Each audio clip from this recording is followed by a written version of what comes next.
Alors salut les gars, bienvenue sur ce nouvel épisode sur le P40, c'est le dernier. Bon là vous voyez il n'est pas fini, mais on va le finir, enfin pas ensemble parce que je ne vais pas filmer toutes les étapes, mais il reste quelques étapes à faire. Donc là j'ai commencé, j'ai même presque terminé le watering.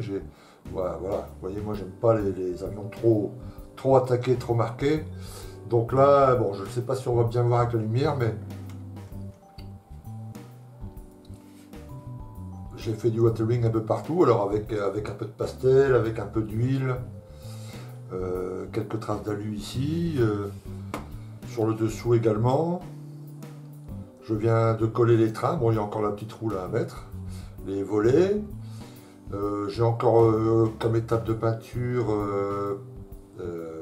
ici les éjecteurs. J'ai passé là la matinée, enfin une partie de la matinée, bon, même pratiquement toute la matinée à faire la petite figurine. Alors, la figurine, pour moi, j'ai un grand attrait pour la figurine. J'adore quand je vais dans des expositions regarder toutes ces figurines, les figurinistes, comment ils bossent, le travail qu'ils font, c'est vraiment un truc passionnant. Mais j'ai une difficulté pour y arriver, quoi. Alors peut-être que je suis pas bien équipé. Là, j'ai suivi un tutoriel sur internet fait par Mister Plastic Kit. Je mettrai le lien dans le forum. Enfin, c'est un gars qui fait des blindés. Et il a fait un tutoriel très intéressant pour peindre les visages à l'acrylique où il explique vraiment très très bien. Donc j'ai suivi son tutoriel et voilà le résultat. Alors évidemment de près, quand on fait une photo et qu'on regarde de près, c'est assez catastrophique. Mais de loin, posé dans le cockpit, enfin de loin. Vous savez, quand on regarde un modèle en vitrine, on n'a pas le nez collé sur le... Tu vois, on est au moins à 30-40 cm, tu vois. Et là, à 30-40 cm, tu vois, ça fait à peu près cette distance-là, quoi, disons. Ça va, ça passe. Voilà. Voilà, alors maintenant, il y a très très très longtemps, j'avais assisté à une démonstration comme ça, enfin, pour le visage tout au moins, et le gars il travaillait à l'huile.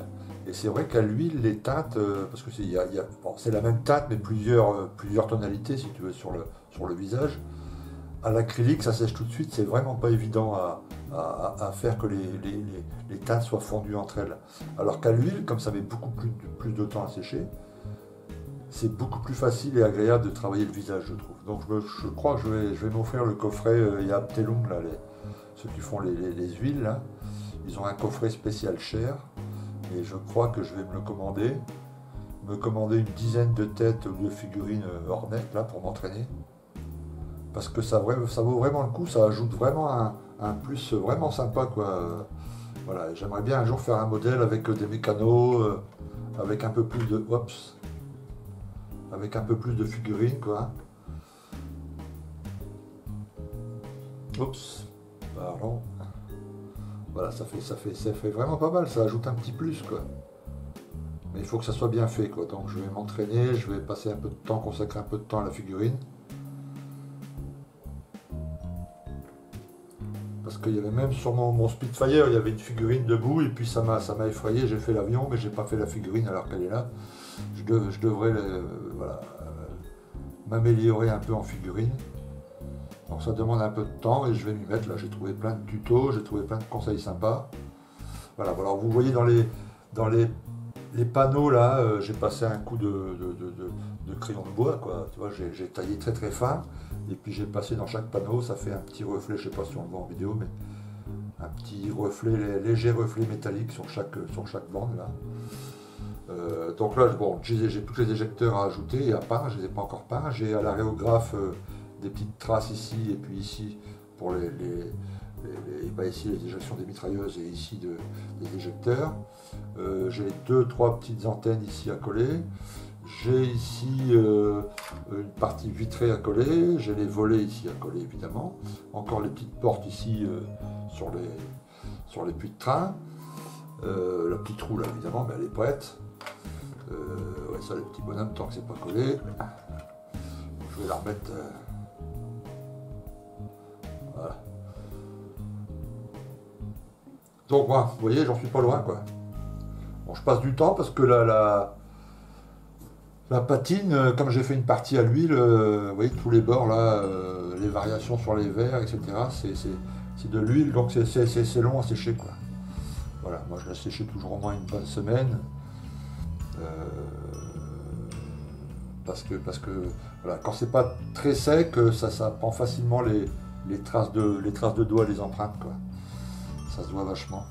Bon, j'ai déjà dégrappé enfin dégrappé, comment on dit, j'ai enlevé démasqué, pardon, la verrière, elle est super, j'avais peur que ça soit un peu, parce qu'il y avait une partie en fait de découpe à ajouter, que j'ai ajouté après avoir posé le masque. Donc je me suis dit, merde, quand je vais enlever le masque, ça va peut-être faire un petit... Et puis non, impeccable, elle est super, donc... Voilà, bon, la bombe est prête, tout le reste est prêt. Donc là, je vais peindre les éjecteurs en une couleur rouille. Je crois que c'est la MRP, je sais plus, mais enfin, ah non, Matte Blanc, mais enfin, c'est un mélange de brun et de couleur rouille, quoi. Voilà. Mais avant, je vais faire ici en noir des traces d'éjection. Et on se retrouve tout de suite, je vous montre le résultat.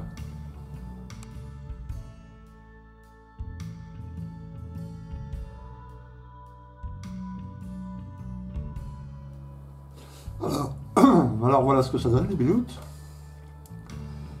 Alors ici sur les éjecteurs, les petites traces, là sur les côtés, ici, et ici, donc une pâture, là j'ai pris de...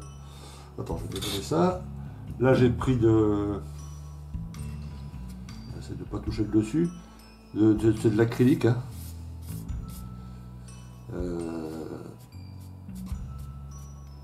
Ah, tu vois, j'ai mis des traces. Enfin, ouais, j'enlèverai après. De l'acrylique noir, très très dilué, Tamiya. Et puis hop, on passe des petits traits. Ici pareil sur les mitrailleuses. Et puis le dessous. Et là pareil, ici, voilà, ici sur le moteur. Et puis ici sur les mitrailleuses. Un peu ici les éjecteurs. Oups, voilà. Voilà, pour faire les mitrailleuses, bah, c'est très simple. Hein. Je prends un petit carton comme ça, vous voyez, encore les traces. Pour pas faire sur le dessous, quoi. Et puis pchit, pchit, pchit. Alors ça se monte petit à petit, comme la pâture est très diluée, bah, ça marque pas beaucoup, mais justement ça permet de contrôler un peu mieux. Alors pareil sur les côtés. Les éjecteurs, ils étaient montés